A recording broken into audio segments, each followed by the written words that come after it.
Sometimes a single moment of arrogance can shatter a person's entire world. Karen Williams thought she knew exactly who she was, a successful businesswoman who could command respect anywhere she went. She had built her reputation on being tough, demanding, and never backing down from anyone. Her expensive designer clothes, luxury car, and high-powered job had always opened doors and made people step aside. But on a crisp Tuesday morning in London, outside the gates of Buckingham Palace, Karen would discover that some lines should never be crossed. What started as another ordinary day of her feeling superior to everyone around her would become the moment that changed not just her perspective, but her entire life. The royal guard, standing motionless in his red uniform and tall black hat, seemed like just another obstacle to Karen, someone she could push around to get what she wanted. She had no idea that this silent figure would become the catalyst for a transformation so profound that she would barely recognize herself by the end of it. This is the story of how one woman's disrespect toward a royal guard led to consequences she never saw coming, and how those consequences would ultimately save her from a life of emptiness she didn't even know she was living. Karen Williams stepped out of her black Mercedes, her designer heels clicking against the pavement with authority. At 42, she had built a reputation as one of London's most ruthless marketing executives. Her perfectly styled blonde hair caught the morning sunlight as she approached the gates of Buckingham Palace. Phone pressed to her ear, voice sharp with irritation. "I don't care what the client says, Thompson. Tell them the presentation happens on my timeline, not theirs," she barked into the phone, completely ignoring the tourists gathering around the palace gates. Karen had come here for a photo opportunity. Her company was launching a new campaign about British heritage, and she wanted the perfect backdrop. The royal guard stood perfectly still in his traditional red tunic and black bearskin hat, rifle at his side, eyes fixed straight ahead. He had been standing there for over an hour, maintaining the disciplined silence that had made the Queen's Guard famous worldwide. His name was James Mitchell, though the tourists snapping photos around him would never know that. At 28, he had served in Afghanistan before joining the elite ceremonial unit, and he took his duty seriously. Karen ended her call and surveyed the scene with growing frustration. Tourists were everywhere, blocking her perfect shot. She needed a clear photo of herself with the palace in the background, and these people were ruining it. Her eyes fixed on the guard, and she saw an opportunity. "Excuse me," she called out to James, walking directly toward him. "I need you to move." The guard remained motionless, staring straight ahead as his training required. Karen's voice grew louder, more demanding. "Did you hear me? I said move. I'm trying to take an important business photo here, and you're in my way." Several tourists began to notice the confrontation, pulling out their phones to record. Karen, however, was too focused on her own needs to care about the growing audience. "This is ridiculous," she snapped, stepping closer to the guard. "I pay taxes, which means I pay your salary. The least you can do is cooperate when a taxpayer asks for a simple favor." James continued to stare ahead, but inside he was processing the situation carefully. He had dealt with difficult tourists before, but something about this woman's entitled attitude struck him as particularly offensive. Still, he maintained his professional composure. Karen's frustration reached a boiling point. She was used to getting her way, used to people jumping when she spoke. This silent treatment felt like a personal insult. "Fine," she said, her voice dripping with sarcasm. "I'll just work around you then." She positioned herself directly in front of James, blocking his view and raising her phone for a selfie. The crowd of tourists watched in amazement as she deliberately posed in a way that made it look like the guard was photobombing her picture. "This is perfect," she announced loudly, making sure everyone could hear. "A picture of me with one of these toy soldiers who can't even speak when spoken to." The insult hit its mark. Several tourists gasped, and someone in the crowd muttered about respect. But Karen wasn't finished. She turned to face James directly, her voice carrying across the courtyard. "You know what? I bet you don't even have a real job. Standing here, playing dress-up all day while real people do actual work. Must be nice to get paid for doing absolutely nothing. The crowd grew larger as word spread about the confrontation. Phones were recording from every angle, capturing Karen's increasingly aggressive behavior. She seemed to feed off the attention, her voice growing louder and more dramatic. "Look at him," she announced to the gathered crowd, gesturing at James like he was an exhibit. "Won't even respond when someone's talking to him. What kind of customer service is this? I should report him to his supervisor." James's jaw tightened almost imperceptibly, but he maintained his position. Years of military training had taught him discipline, but this level of public disrespect was testing even his considerable patience. Karen decided to escalate further. She walked around James in a circle, continuing her commentary for the cameras. "Amazing. They dress them up like dolls and expect us to be impressed. I've seen better security at shopping malls. At least mall cops actually move when they need to." She stopped directly in front of him again, close enough that he could smell her expensive perfume mixed with the scent of her obvious frustration. "I'm going to count to 3, she announced. "Either you help me get my photo, or I'm going to make this very unpleasant for you." 1. The crowd watched in stunned silence. Several tourists looked uncomfortable with Karen's behavior, but nobody intervened. 2. James's training kicked in. He could feel the eyes of dozens of strangers on him, could hear the clicking of camera phones, could sense that this moment was spiraling beyond a simple tourist complaint. But his duty was clear: maintain position, maintain dignity, maintain the honor of his regiment. 3. Karen's voice was ice cold now. "Fina, have it your way." She pulled out her phone and began dialing. "Yes, I'd like to file a formal complaint about one of your guards." "Yes, I'll hold." While she waited, she continued her public humiliation campaign. "Apparently these people think they're above basic courtesy." "Well, we'll see about that." The crowd began to murmur among themselves. Some were clearly uncomfortable with Karen's behavior, while others seemed entertained by the drama. A few tourists tried to intervene diplomatically, suggesting that perhaps the guard was just doing his job, but Karen dismissed them with waves of her hand. "Don't defend him," she snapped at an elderly gentleman who had gently suggested she might be out of line. "This is exactly what's wrong with this country. Too much respect for people who don't deserve it." James stood through it all, his face a mask of professional composure, but inside he was filing away every word, every gesture, every moment of this public humiliation.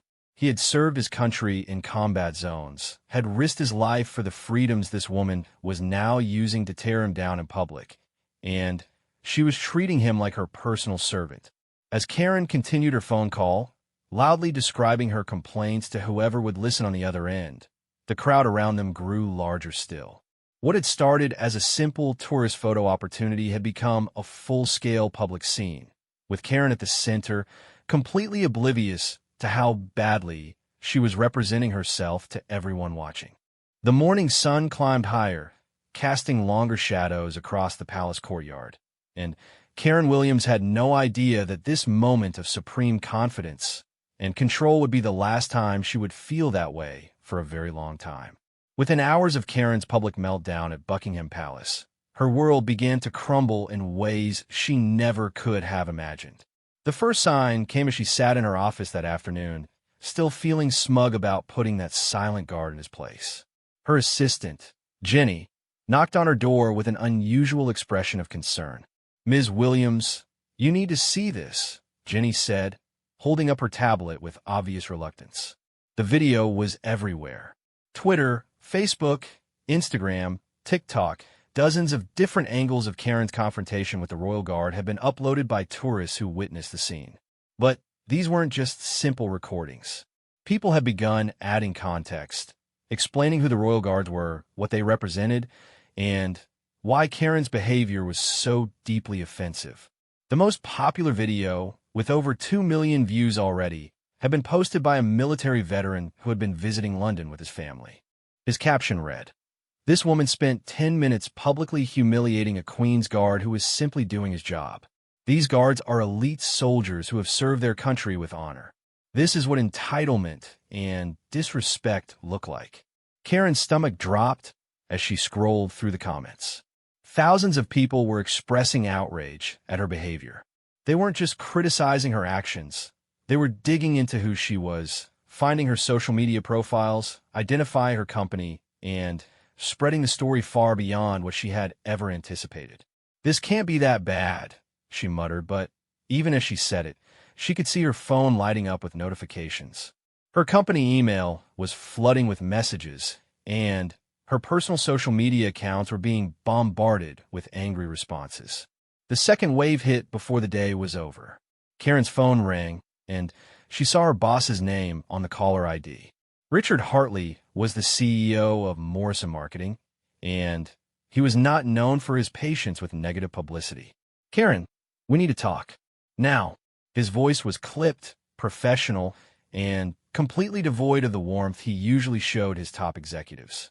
In his office 20 minutes later, Karen found herself facing not just Richard, but the entire board of directors. The conference table was covered with printed screenshots from social media, and Richard's laptop displayed the video that had started it all. "Do you want to explain to me how one of my senior executives ended up becoming the face of entitled behavior toward our military?" Richard's question hung in the air like a threat. Karen tried to maintain her composure. "It was just a misunderstanding. Some tourists took a simple interaction out of context. This will blow over in a few days." "A misunderstanding?" Richard's voice rose slightly. "Karen, you publicly humiliated a member of the Queen's Guard. Do you have any idea what that means for our company's reputation? We work with government contracts. We represent British businesses to international clients. And now, when people search for our company name, they're going to find videos of you disrespecting one of the most respected institutions in the country." Board member Sarah Jenkins leaned forward. "The phone hasn't stopped ringing. We've had 3 major clients call to express concern about being associated with this incident. Our government liaison contacted us to say they're reviewing our current contracts." Karen felt the room spinning slightly. This was escalating far beyond anything she had anticipated. "I can fix this. I'll issue an apology, maybe make a donation to a military charity. People will forget about it." "It's too late for that," Richard said quietly. "The story has been picked up by major news outlets.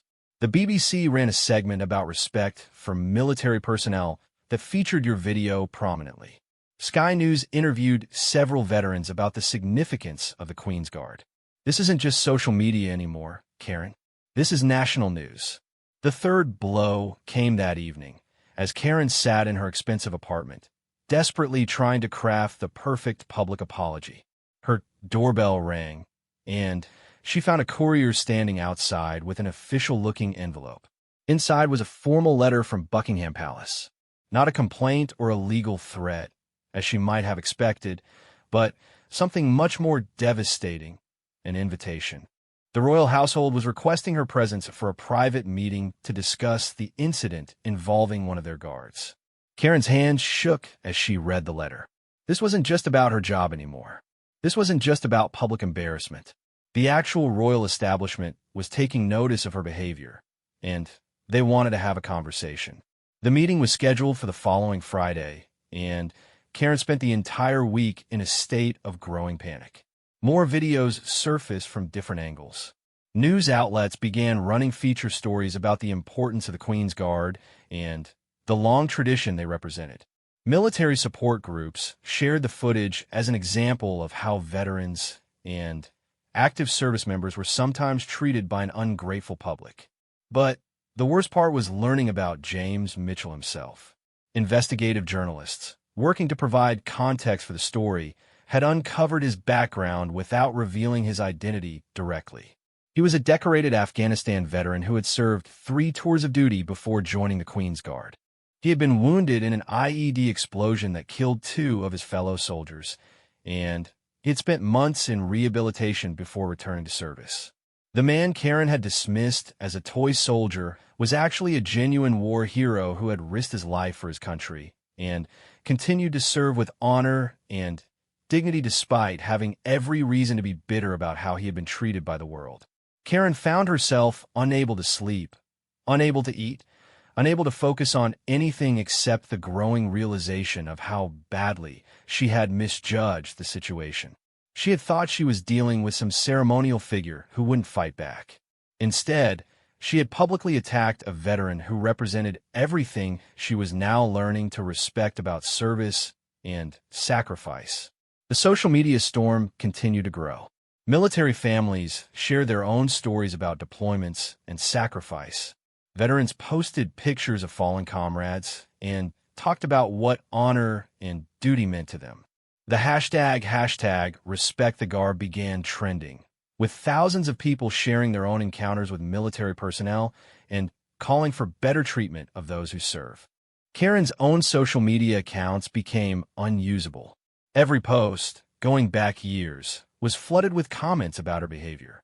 People began sharing screenshots of her old posts where she had complained about various service workers, and a pattern of entitled behavior became apparent to everyone following the story. Her friends stopped calling. Her usual social circles grew quiet and distant. Invitations to events dried up. Even her hairdresser and personal trainer began treating her differently, their professional courtesy now mixed with obvious disapproval. By Thursday evening, the day before her scheduled meeting at Buckingham Palace, Karen sat alone in her apartment, surrounded by the luxury she had worked so hard to acquire, and realized that none of it meant anything anymore.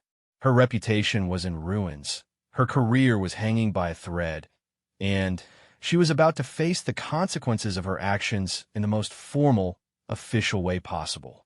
She spent that night looking through news articles about the Queen's Guard, learning about their history, their training, their significance to British culture and military tradition. She read about the rigorous selection process James would have gone through, the physical and mental demands of his role, and the deep pride that came with being chosen for such an elite position.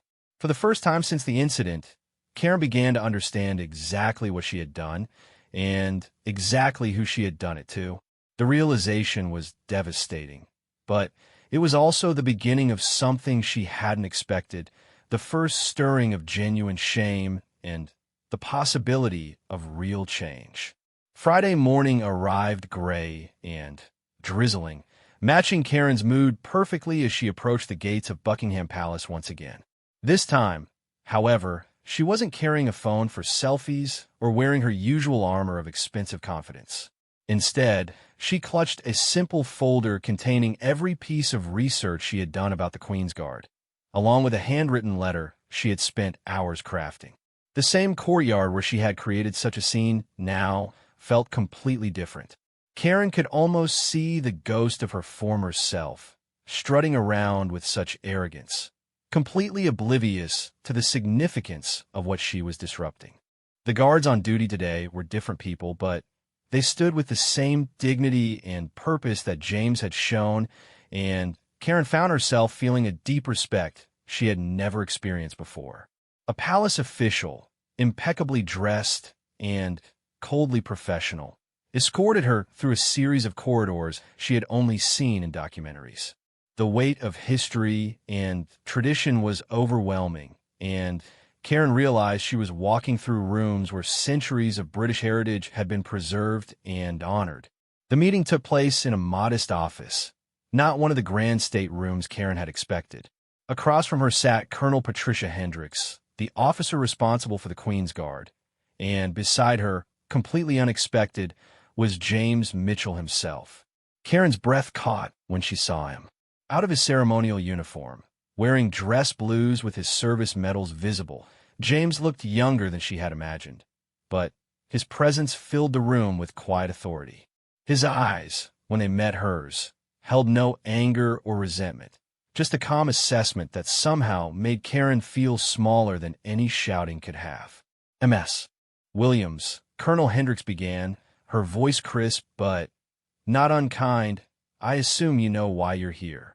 Karen nodded, her voice barely a whisper. "Yes, ma'am. Before we begin, I want you to understand something about the man you chose to publicly humiliate," the colonel continued. Guardsman Mitchell served 3 tours in Afghanistan. He was awarded the Military Cross for actions under fire that saved the lives of 6 civilians. When his patrol was hit by an IED, he continued to provide covering fire while wounded, allowing his team to evacuate casualties. Two of his closest friends died in that explosion. Each word hit Karen like a physical blow. She looked at James, trying to reconcile the hero being described with the silent figure she had dismissed as worthless. After recovering from his injuries, the colonel continued. Guardsman Mitchell volunteered for the Queen's Guard because he wanted to continue serving his country. What you interpreted as him doing nothing was actually him fulfilling one of the most demanding ceremonial roles in the British military. The discipline required to stand motionless for hours, maintaining dignity while tourists take photos, and sometimes behave inappropriately, is something very few people could manage. Karen's prepared apology suddenly felt completely inadequate. She had spent days crafting what she thought was a meaningful statement, but sitting here, learning about the real person she had attacked, she realized that words alone would never be enough. "I'm sorry," she managed to say, her voice breaking. "I'm so deeply sorry. I had no idea. I mean, that's no excuse, but I truly didn't understand what I was doing." James spoke for the first time, his voice quiet but clear. "Ms. Williams, what hurt wasn't the insults. I've faced much worse than harsh words. What hurt was the disrespect to the uniform, to what it represents. When you mocked me, you were mocking every person who has served, every family that has sacrificed, every value that this position is meant to honor." The simple honesty of his words broke something inside Karen that she hadn't even known was there. For years, she had built her identity around being tough, demanding, never showing weakness. But sitting here, faced with real strength in the form of someone who had genuinely sacrificed for others, she felt all of those defenses crumble. "What do you want from me?" she asked, and for the first time in years, it wasn't a challenge or a negotiation. It was a genuine question from someone who truly wanted to make things right. Colonel Hendricks and James exchanged a look. "We don't want anything from you, Ms. Williams. But we're hoping this experience might teach you something about respect, about service, about understanding before you judge." What happened next surprised everyone in the room, including Karen herself. Instead of leaving with a reprimand and a lesson learned, she found herself asking if there was anything she could do to truly understand what she had damaged. Over the following weeks, what began as an attempt to repair her reputation evolved into something much deeper. With the approval of the military authorities, Karen began volunteering with organizations that supported veterans and military families. Not for publicity. Her company had ultimately fired her, and she was no longer seeking media attention, but because she genuinely wanted to understand the world she had so carelessly dismissed. She spent time at veterans' hospitals, listening to stories of service and sacrifice. She worked with military charities, helping to organize support for families dealing with deployment and loss. She learned about PTSD, about the challenges of transitioning from military to civilian life, about the bonds formed between people who have faced life and death together. Most importantly, she began to see James not as the person she had wronged, but as a teacher who had unknowingly shown her everything that was missing from her own life. His quiet dignity, his commitment to something larger than himself, his ability to endure hardship without bitterness. These were qualities she realized she had never developed despite all her professional success. The transformation was slow and sometimes painful. Karen had to face the reality that her entire approach to life had been built around taking rather than giving, demanding rather than earning, consuming rather than contributing. Her old friends found her new interest boring. Her usual entertainment felt shallow. The expensive possessions that had once defined her success now seemed meaningless. But something remarkable began to happen.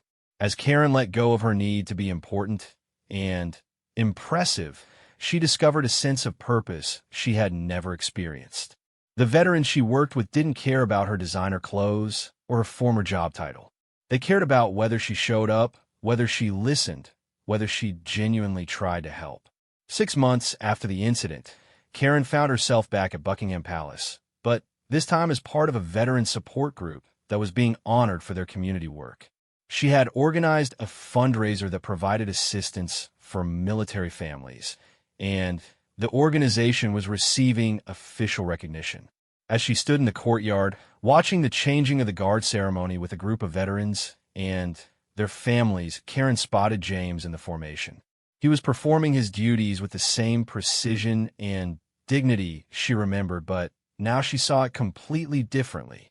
Instead of an obstacle to her plans, she saw a symbol of everything admirable about service and sacrifice. After the ceremony, James approached her group. Several of the veterans she was working with knew him, and they greeted each other with the easy camaraderie of people who had shared similar experiences. When James turned to Karen, there was no awkwardness, no reference to their previous encounter. "I heard about the fundraiser," he said simply. "Thank you for supporting the community." Karen looked at him, this man whose quiet dignity had accidentally saved her from a life of meaningless achievement and shallow relationships. "Thank you," she replied, "for teaching me what real strength looks like."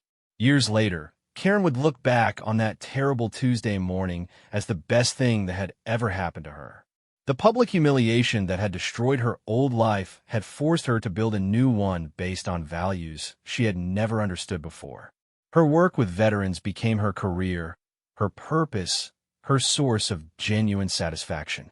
She never became wealthy again in the traditional sense, but she discovered something far more valuable: the knowledge that her life had meaning, that her actions mattered to people who truly needed help, and that real respect had to be earned through service rather than demanded through position. The woman who had once seen a royal guard as an inconvenience had learned to see service members as heroes, and in changing her perspective on them, she had ultimately transformed herself into someone worthy of their respect. The guard she had tried to humiliate had stood firm in his duty, and his unwavering dignity had shown her a path to finding her own.